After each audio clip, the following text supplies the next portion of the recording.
मौदा तालुक्यातील वीरशी व धनी येथे उपस्थित राहून 44 लाभार्थ्यांना पट्टे वाटप राज्यमंत्री आशिष जयस्वाल यांच्या हस्ते करण्यात आले। याप्रसंगी आशिष जयस्वाल म्हणाले, प्रत्येक माणसाचं स्वतःचं हक्काचे घर असावे असे स्वप्न असते, हे सांगून त्यासाठी केंद्र व राज्य सरकार सातत्याने प्रयत्नशील असल्याचं स्पष्ट केलंय।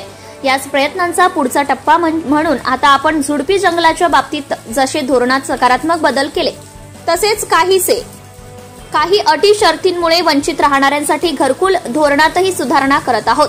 त्यामुळे ज्या कुटुंबांना अद्याप निवारा मिळालेला नाही त्यांनाही आता स्वतःच्या घराची स्वप्न साकार होण्याची संधी मिळणार आहे। सर्व प्रकारच्या घरकुल योजनांतील घरांना सौर ऊर्जेच्या माध्यमातून वीज पुरवठा केला जाणार असून त्यामुळे विजेच्या खर्चात मोठी बचत होणार आहे। लाडकी बहीण यांसारख्या लोककल्याणकारी योजना आणि सौर ऊर्जेचा वापर अशा दुहेरी लाभामुळे गरीब व कनिष्ठ मध्यमवर्गीय कुटुंबांना दिलासा मिळणार आहे। सध्या विधिमंडळाचे अधिवेशन सुरू असल्याने जबाबदाऱ्या मोठ्या आहेत, मात्र अशा 2-3 स्थानिक कार्यक्रमांमुळे आपल्या मतदारसंघात येण्याची संधी मिळते, ती कधीही सोडत नाही, हे देखील ठामपणे सांगितले।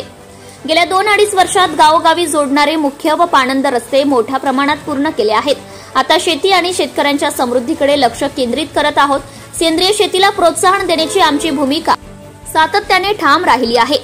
लोकहिताच्या कामांमध्ये सहभागी व्हा, सूचना द्या आणि आपण सगळे मिळून आपल्या गावाचा आणि मतदारसंघाचा विकास साधूया, असे आवाहन यावेळी केले।